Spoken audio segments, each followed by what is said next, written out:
가을은 결실의 계절입니다. 여러분은 무엇을 거두며 사십니까? 제가 오늘 말씀의 제목을 감사의 계절이라고 했는데, 여러분의 삶 속에 감사는 얼마나 자리 잡고 있습니까? 우리가 이 땅의 삶을 살 때 다가오는 여러 가지 삶의 문제들이 우리를 옥죄고 힘들게 할 때가 참 많이 있습니다.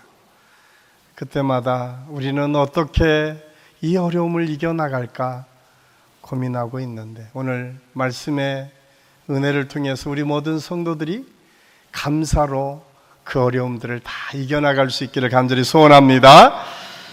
어느 날 하나님께서 천국의 보물창고를 이렇게 두시고 천사 둘을 부릅니다. 너희가 땅에 내려가서 기도 제목과 또 한 천사에게는 감사의 제목을 거둬서 가져와라. 그 보물창고에는 우리가 이 땅에서 누릴 너무나 많은 보화들이 쌓여 있습니다. 어떤 것은 명예, 지위, 물질, 모든 것이 가득 채워져 있었습니다. 그러면서 하나님께서 그렇게 말씀합니다. 너희들이 기도 제목을 가져오게 되면 응답하게 주고, 감사 제목을 가져오는 사람에게는 이 모든 보화를 주시겠다 말씀하십니다. 그 이야기들은 두 천사가 땅으로 내려갔습니다. 그런데 하루도 안 되어서 기도 제목을 거두러 갔던 천사는 바로 돌아옵니다. 그 바구니에게는 기도 제목이 가득 채워져 있습니다.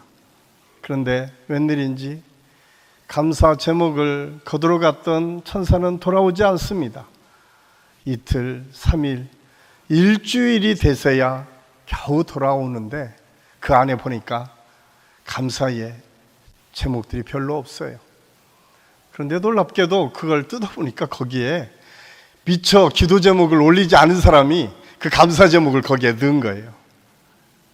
그래서 하나님께서 더 이상 기대하기 어렵다라고 이야기를 하고 그 보화의 천국문을 닫으려고 하는 그 순간 아주 큰 소리로 이 천사가 소리칩니다. 아닙니다, 하나님, 하나 있습니다. 그것이 감사의 제목이었습니다. 그 사람에게 그 모든 보화가 주어졌다라고 하는 이야기입니다. 누군가가 만들어낸 이야기이지만 우리의 삶을 참 많이 돌아보게 하는 이야기입니다. 우리는 이 땅의 삶을 살면서 뭔가 선택하며 살 수밖에 없는데, 어쩌면 우리의 삶에는 감사를 선택하든 불평과 불만을 선택하든 그 두 가지 중에 하나밖에 선택할 수 없다면 여러분은 무엇을 선택하며 살고 싶으십니까? 감사는 체질입니다.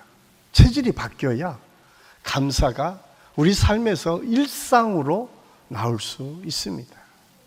어떤 책에 보니까 감사는 은혜의 단비가 되어서 감사의 제목이 올라가면 하늘에 은혜의 단비로 내려져서 거기에 걸음이 되고 그 물길을 통해서 곡식이 자라고 풍성한 열매를 맺을 수 있다고 이야기하는 것처럼, 우리의 감사가 많아지면 많아질수록 은혜를 통해서 우리의 삶이 더 풍성해질 수 있다고 하는 사실을 우리는 알아야 합니다. 우리 삶에서 감사가 없어지면 은혜도 점점점 고갈되어집니다.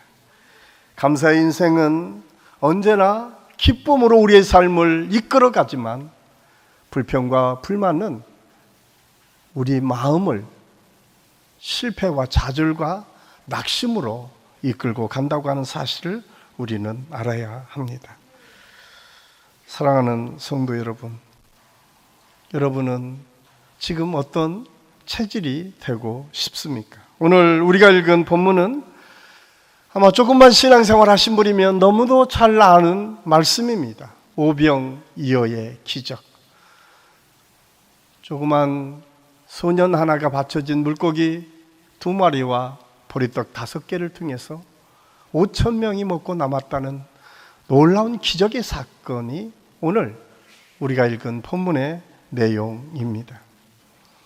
오늘 이 말씀을 자세히 읽어보면 여기 예수님께서 그것을 받아들고 축사하셨다라고 기록하고 있는데, 이 의미 속에 감사라고 하는 의미가 담겨져 있다고 이야기를 합니다.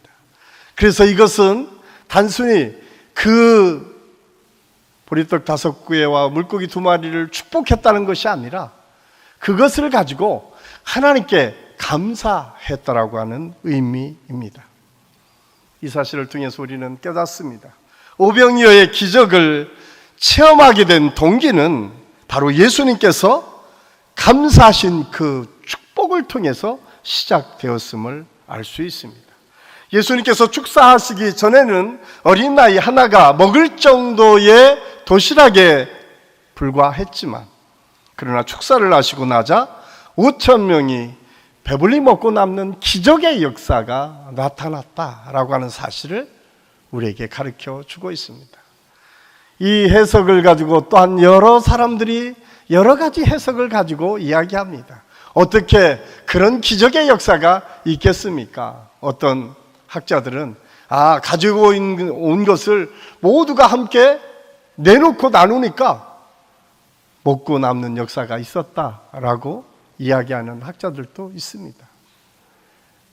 그런데 중요한 것은 그렇게 이야기하든 저렇게 이야기하든 어쨌든 하나님께서 은혜를 베풀어 주셔서 그 많은 사람이 먹고 문제는 12광줄이나 남는 기적의 역사를 경험했다고 하는 사실입니다.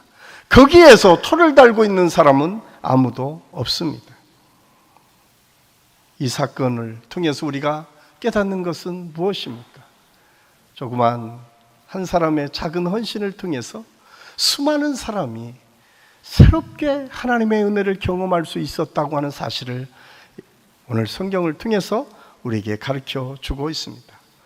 그래서 이 사실을 통해서 우리가 깨닫는 것은 이 조그만 소년이 축복의 통로가 됐구나. 축복의 통로. 저는 우리 안식교 모든 성도들이 오늘 이 감사를 배우고 감사의 체질화가 됨으로 인해서 여러분 한 사람 한 사람의 여러분의 가정에서, 여러분이 만나는 사람들과의 관계 속에서, 여러분들이 관계하는 모든 공동체 안에서 축복의 통로가 되어서 여러분으로 인해서 더 큰 하나님의 은혜와 축복을 경험하는 역사가 있기를 예수님의 이름으로 간절히 축원합니다. 감사는 예수님께서 보여주신 가장 중요한 삶입니다. 그래서 로마서 8장 29절에는 하나님께서 우리를 택하신 것은 그 아들의 형상을 본받게 하시기 위함이라고 말씀합니다. 우리가 주님의 형상을 본받는다라고 하는 것은 예수님의 마음을 본받는다라고 하는 것입니다. 도대체 예수님은 어떻게 사셨기에, 어떤 모습으로 사셨기에 우리가 예수님을 본받을 수 있을까요? 예수님의 일생을 바라보면 굉장히 험악한 순간순간이 그에게 있었지만 그에게는 평생을 감사하며 사셨다라고 한마디로 표현할 수 있습니다. 감사는 예수님께서 우리에게 보여주신 삶의 모습입니다. 언제나 감사로 사셨던 예수님처럼 저는 우리 모든 성도들이 우리의 삶에서 감사가 끊어지지 않고 감사하며 살아가는 우리 모든 성도들이 될 수 있기를 간절히 소원합니다. 오늘 본문 말씀을 보면서 우리는 감사에 대해서 배우는데 가장 먼저 배울 수 있는 것은 신앙은 감사로 표현된다라고 하는 사실입니다. 우리나라는 봄, 여름, 가을, 겨울이 아주 뚜렷한 사계절을 가지고 있습니다. 그래서 봄에 씨앗을 뿌리고 가을에 거두게 됩니다. 그리고 그 겨울에 평안을 누리며 재충전하는 기간으로 삼는 것을 우리의 일상에서 배우게 됩니다. 이 자연의 이치와 이 자연의 섭리는 우리 인생이 어떻게 살아야 되는지를 지혜롭게 만들어가는 선생이기도 합니다. 그래서 가을이 되면 누구나 결실의 계절이라고 이야기합니다. 그런데 저는 이 결실의 계절뿐만 아니라 그 결실을 통해서 또한 감사하는 감사의 계절이기도 함을 우리가 알아야 합니다. 그래서 이 시기쯤 되면 많은 기업에서는 경영의 결산을 어떻게 해야 될까를 고민합니다. 경제적인 대차, 대조표를 만들어서 어디에서 남았고 어디에서 손실을 받는가, 얼마나 많은 이윤을 남겼는가를 점검하게 됩니다. 신앙생활도 마찬가지입니다. 우리가 이 어려운 시대를 살아갈 때 우리 경제적인 대차, 대조표를 만들어서 어디에 손실이 많고 어디에서 이윤을 얻게 되는가, 어떤 점에 아껴야 되고 어떤 점에서 더 많은 것들을 투자해야 되는가를 늘 생각하며 살아가는데, 그보다 더 중요한 믿음의 사람들에게 필요한 것이 있는데 그것은 감사의 대차, 대조표를 만들어 가는 것입니다. 우리가 어떻게 감사하며 살아야 될까? 사실 우리의 삶을 되돌아보면 하나님의 은혜가 아닌 것이 없을 정도로 많은 은혜를 우리가 받았습니다. 사랑하는 아내를, 또 자녀를, 부모를 만나는 것도 축복이고 은혜입니다. 우리 믿음의 사람들에게 뿐만 아니라 이 세상 사람들에게 날마다 일용할 양식을 주시는 것도 감사의 제목입니다. 믿음과 직장과 환경, 그리고 그 가운데 하나님께서 베풀어 주시는 축복이 많은 것을 바라보고 우리가 감사할 수 있습니다. 어떤 이들은 이렇게 말하는 분들도 있을 것입니다. 하나님께서 내게 감사할 환경을 주신다면 왜 내가 감사하지 않겠습니까? 물론 그 말도 아주 틀리지는 않았을 것입니다. 그러나 오늘 성경 본문은 변변치 않은 보리떡 5개와 작은 물고기 2마리를 가지고도 예수님께서는 감사의 축사를 하셨습니다. 적어도 우리는 이보다 훨씬 더 풍요롭고 많은 삶을 지금 누리고 있습니다. 아마 어느 가정이나 지금 냉장고를 열면 그것만 먹어도 한 일주일은 살아갈 정도로 많은 것을 우리가 쌓아두고 삽니다. 그리고 나서 우리는 뭐라고 얘기합니까? 먹을 것이 없다라고 얘기합니다. 옷장에 참 많은 옷이 걸려 있습니다. 딱 열어보고 뭐라고 얘기합니까? 입을 옷이 없다고 이야기를 합니다. 어쩌면 우리의 삶이 그렇게 풍요로워졌음에도 불구하고 우리는 보면 볼수록 먹을 것도 없고 입을 것도 없는 것처럼 살아가는 것이 우리의 삶의 모습인 것을 우리가 발견하게 됩니다. 그러나 오늘 예수님께서는 변변치 않은 보리떡 5개와 물고기를 가지고 감사하며 여기에 관심이 또 다른 사람들을 더 풍성하게 먹여 살리는 일에 초점이 맞춰져 있다라고 하는 사실을 오늘 성경을 통해서 우리에게 말씀해 주고 있습니다.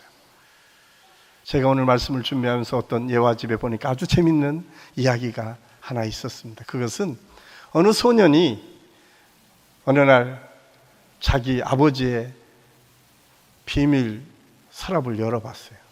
그러니까 거기에 보니까 별로 좋지 않은 것들이 참 많이 있어요. 그런데 이 소년이 어리석게 우리 아버지가 정말 이상한 것들을 많이 보는 것 같아 라고 이야기를 했어요. 이 이야기를 듣고 있었던 또 한 소년이 궁금했어요. 우리 아버지는 도대체 어떤 비밀이 있을까? 자기 아버지의 비밀 서랍을 열어봤습니다. 거기에 보니까 이렇게 제목이 붙어 있어요. 기도 일지.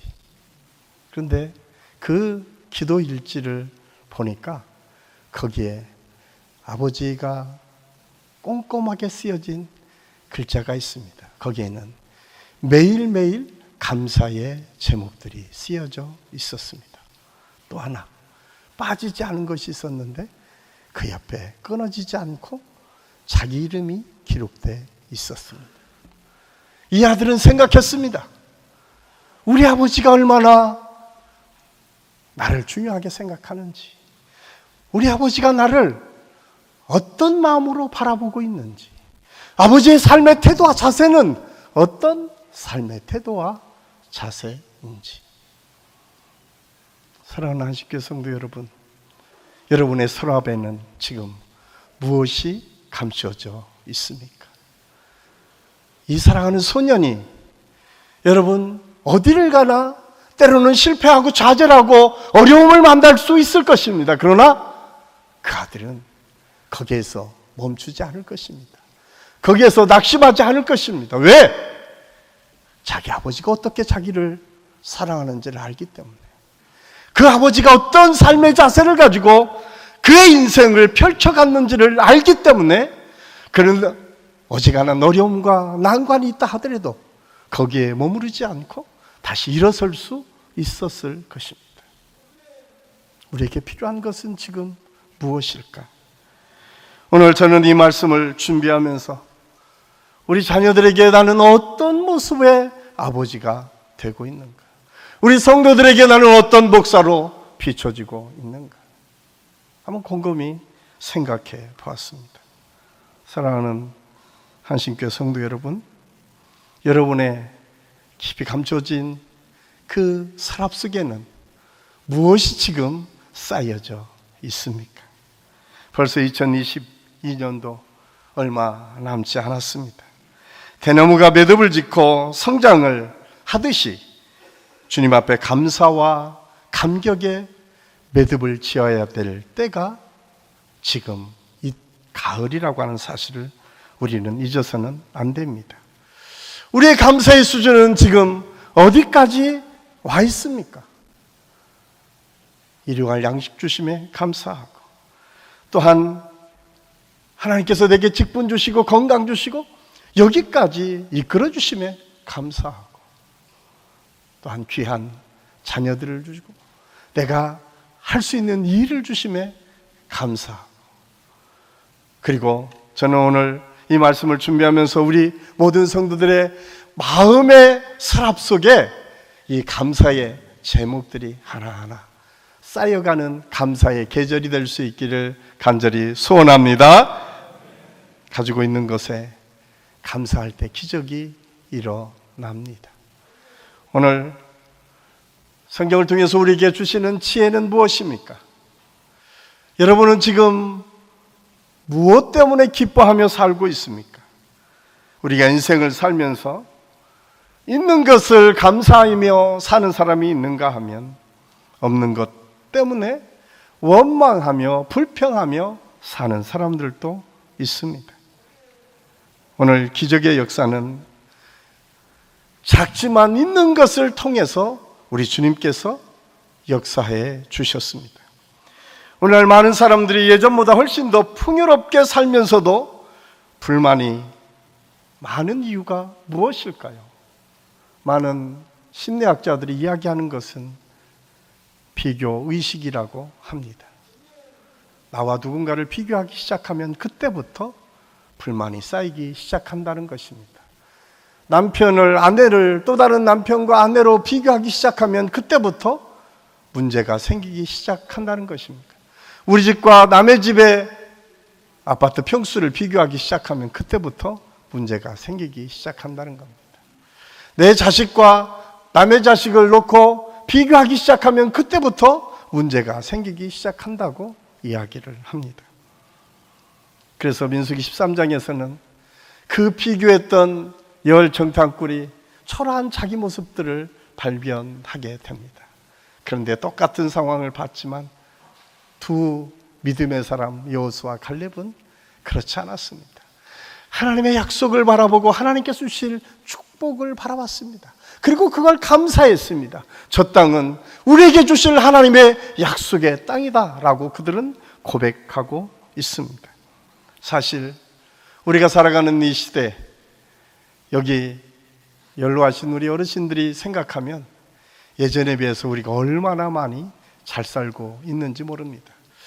1961년의 통계를 보면 우리나라는 세계 빈국 중에 5등 안에 드는 초빈국이었습니다. 작년 통계를 보면 세계 10위의 경제 대국으로 성장했습니다. 유엔 식량농업기구의 통계 자료를 보면 여전히 지금 우리가 사는 이 시대에도 인구의 10분의 1, 그러니까 8억 1천만 명 정도가 매일매일 기아 선상에서 살고 있다고 합니다. 더 놀라운 것은 2천만 명, 우리나라 인구의 절반 정도 되는 사람들이 한 해 동안 먹을 것이 없어서 굶어 죽는 것이 이 글로벌한 시대의 지구촌의 모습이다라고 우리에게 말씀해 주고 있습니다. 이것을 통해서 우리가 깨닫는 것은 무엇입니까? 우리가 매일매일 하나님 앞에 식사 기도를 할 때 여러분은 어떤 기도를 하십니까? 그냥 흉내내기 위해서 눈을 감고 그냥 끝내버리지는 않습니까? 저는 오늘 말씀을 준비하면서 저 스스로도 반성을 했습니다. 과연 우리는 일용할 양식 주심에 얼마나 많이 감사하고 있는가? 불과 50년, 60년 전에 일용할 양식이 없어서 물로 배를 태우던 우리 어머니, 아버지들의 삶에 비하면 우리는 너무나 많은 것들을 누리고 있음에도 불구하고 우리가 감사하지 못할 때가 참 많이 있음을 우리는 압니다. 우리의 기도는 여기에 멈춰서는 안 됩니다. 여전히 지금도 하루 먹을 것을 고민하고 힘들고 어렵게 살아가는 우리의 이웃들이 있음을 우리가 깨닫고 그들을 위해서도 함께 기도해야 됩니다. 그래서 식기도는 단순히 하나님께 감사할 뿐만 아니라 이 감사를 통해서 오병이의 기적이 또 다른 사람에게 나타났던 것처럼 이 축복이 흘러가도록 하나님의 은혜를 위해서 구할 줄 아는 지혜가 우리에게 있어야 합니다. 가정이든 직장이든 우리 모든 성도들이 식사하기 전에 기도하심으로 날마다 일용할 양식을 주심에 감사하는 저와 여러분이 될 수 있기를 간절히 소원합니다. 예수님은 벳세다 언덕에서 하루 종일 말씀을 증거하셨습니다. 해가 지고 저녁 때가 되자 모두가 다 배고팠던 것 같습니다. 이때 예수님께서 제자들에게 그들을 먹여 보내자고 제안합니다. 이때 제자들은 오늘 본문 17절을 보니까 여기 우리에게 보리떡 5개와 물고기 2마리 뿐이니이다 라고 하는 표현이 있습니다. 이야기를 바꿔 얘기하면 이것으로 어림없다는 겁니다. 이거로 뭐 할 수 있겠습니까? 라고 하는 표현입니다.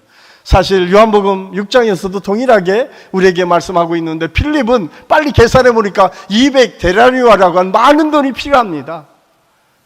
어린 아이를 데리고 왔던 안드레마저도 이것에게 어떤 유용성이 있겠습니까? 이것으로 무엇을 할 수 있겠습니까? 라고 하는 것이 제자들의 생각이었습니다. 그러나 예수님의 생각은 달랐습니다. 그것을 가져와라 라고 말씀하시면서 곧바로 그것을 받아들고 있는 것을 가지고 감사하기를 시작했습니다.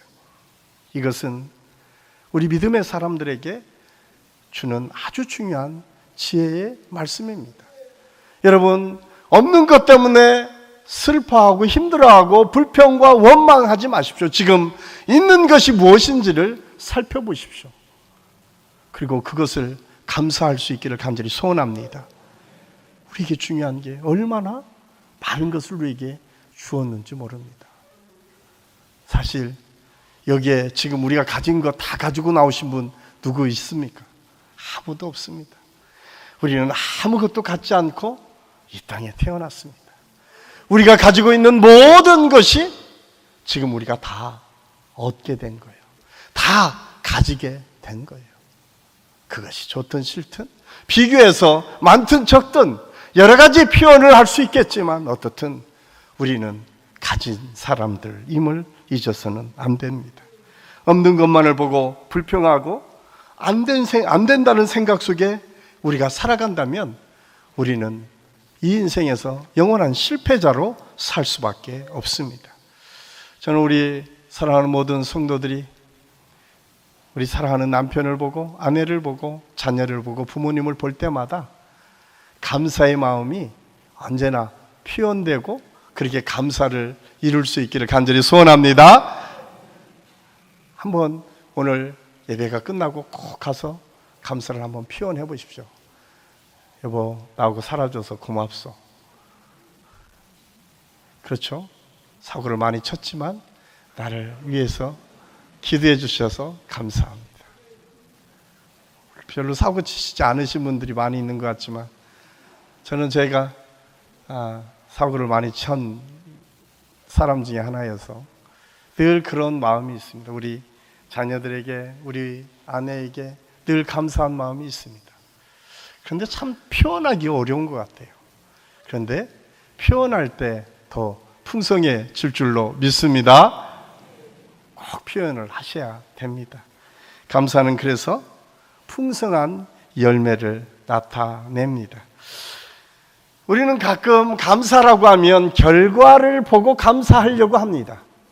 많은 사람들이 오병이어의 기적이 일어났기 때문에 감사하는 것처럼 여겨지지만 예수님의 감사는 기적이 일어나지 않았어도 이미 감사로 시작했습니다. 여기에 중요한 사실 하나는 무엇입니까? 감사가 먼저라는 거예요. 결과가 있기 전에 감사가 먼저 우리에게 있을 때에 그 감사는 우리에게 풍성함을 부어주는 통로가 도구가 된다고 하는 사실을 오늘 성경은 우리에게 말씀해주고 있습니다.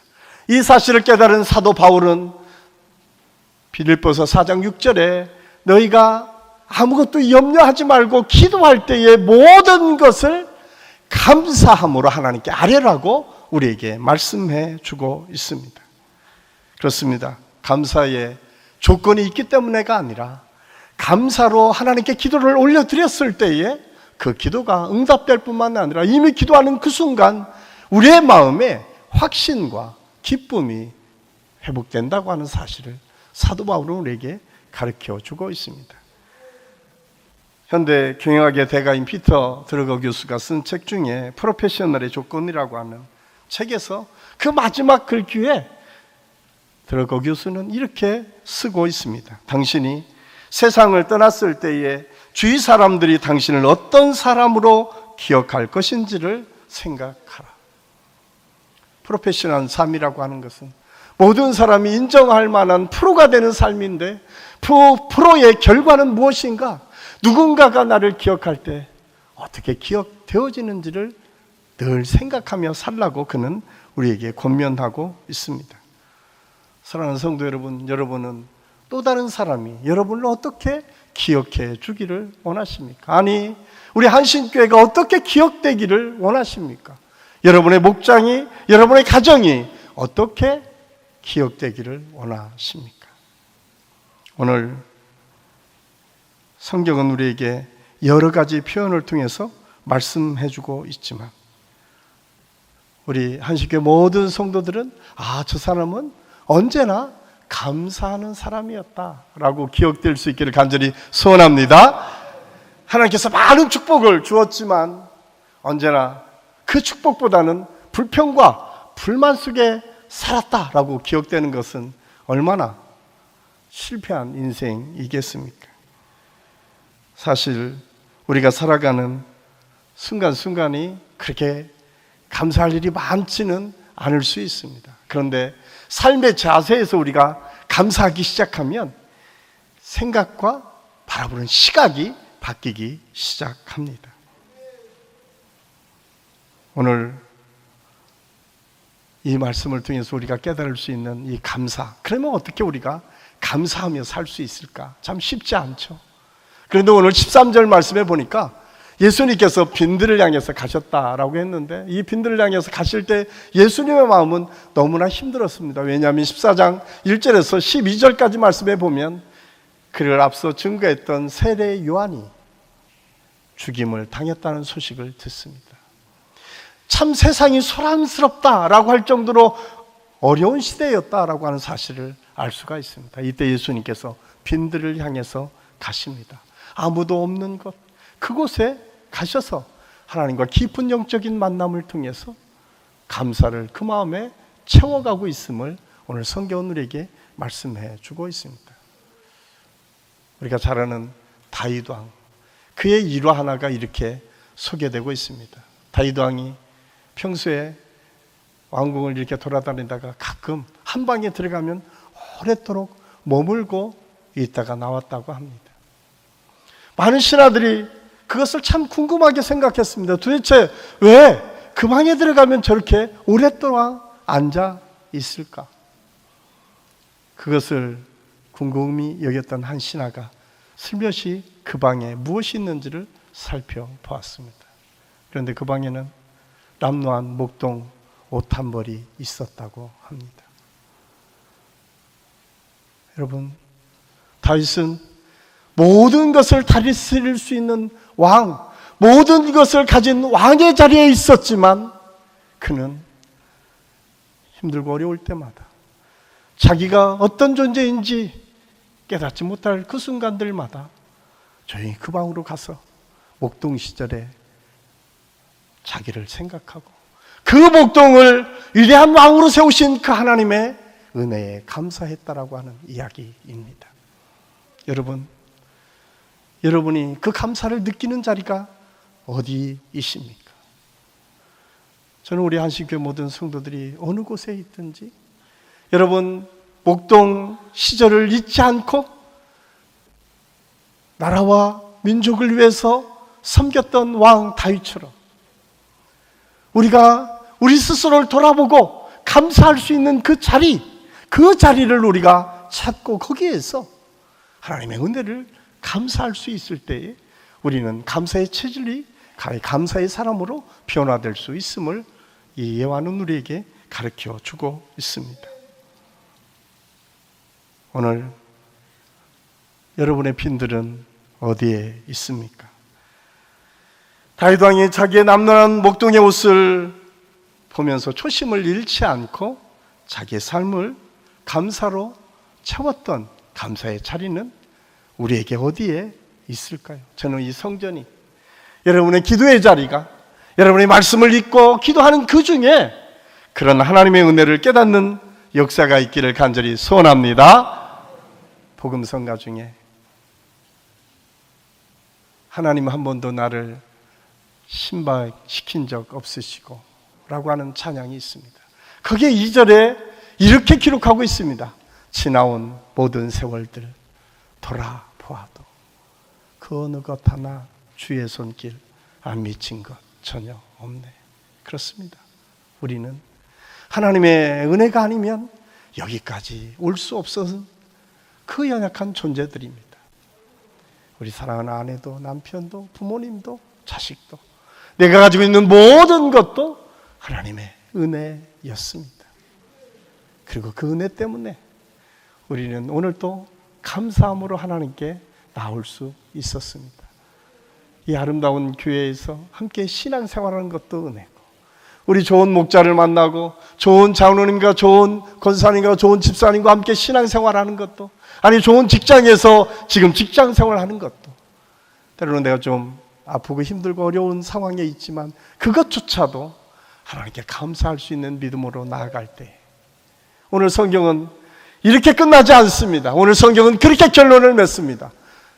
감사가 시작되니까 거기에서 오병이어에게 기적이 일어난다. 단순히 감사는 감사로 끝나지 않습니다. 그 감사가 수많은 사람들을 먹이고 그를 통해서 하나님의 역사가 무엇인가를 보여주는 위대한 역사의 시작이었음을 오늘 성경은 우리에게 말씀해 주고 있습니다.